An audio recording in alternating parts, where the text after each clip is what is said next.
guys, I'm here with Harper and Holt, and we're gonna make one of my favorite Sambazon Açaí Bowls, something that we make in the morning all the time before school, right?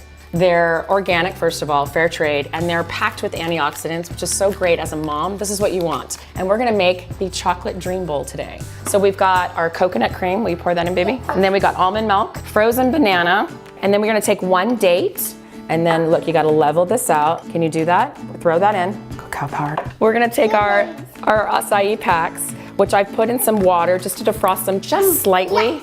Just slice them open. Yummy. You know, you kind of put out all these different ingredients that are really good for them and add a little fun on the side, and they can make their own bowls. So stay tuned for the next Sambazon smoothie recipe that I'm gonna make with you guys. I actually do this protein one with the kids, keeps them fueled all day, and it's a great one. You're gonna let me have any?